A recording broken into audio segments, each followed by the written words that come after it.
Ассалаумағалейкум, қазақ елі, армысыздар. Мен енді бүгінгі осы жаңалық туралы әртүрлі парақшаларда Тұрсынбек Қабатовтың көлігі адам қағып кетті деп қазір ақпарат тарап жатыр.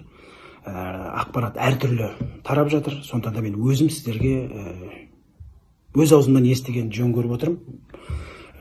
Үндемей отыра алмадым, сіздерге айтайын. Алла тағала куә, мен бұл істің басында болған емеспін. Бұл оқиғаның басында мен мүлдем болған емеспін. Бұл бір жыл бұрын, осыдан 2019 жылы қазан айында болған оқиға.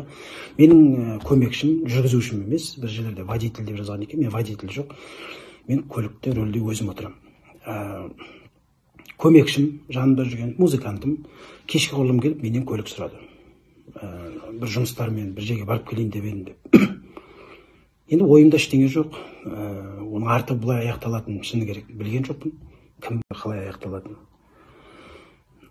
Сөйтіп, мен енді оның бұрын правасын көргем, бірақ мен сол уақытта лишайт етілген мен білмейді екем, ол да маған айтқан жоқ. Өзінің де көлігі бар еді, сол уақытта сынып қалса керек, бір жұмыстармен бір жерге барып келейін деп едім. Ойым ештеңе жоқ, кілт бере салып, мен жігіттер жағы түсінеді, енді қасында жүрген адамдардың достары бір келіп сұрап жатса, ойланбастан кілт беріп жатамыз. Сөйтіп артынан жаңа оқиғаның болғанын естідім. Бір Қарағанды трассасында дейді. Төбеме жай түскендей болды, оңай болған жоқ.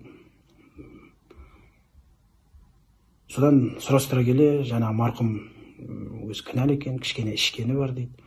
Жолға жүгіріп шыққан деп жатыр. Мен енді қазір марқұмның артынан ешқандай жаман ештеңе айтқым келіп тұрған жоқ. Ол барлығы делода жазылған, қалай болған өзі куәгерлері бар екен. Содан жаңа жігітке айттым, мен қолыммен істеген мойынмен көтер, мен араласпайын дедім.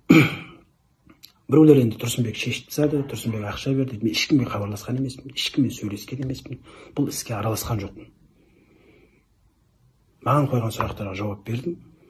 Мен оның лишенный екен білмеймін. Алла тағала куә, мен сіздерге айтайын. Сондықтан да айтарым, әртүрлі қазір тарап жатыр ақпараттар. Иә, мен оның басында болмасам да, көлік сенікі ғой деп күнә тағып атқандар болса, мен кешірім сұраймын. Бірақ мен ол көліктің ішінде болған емеспін. Сіздерге айтарым осы.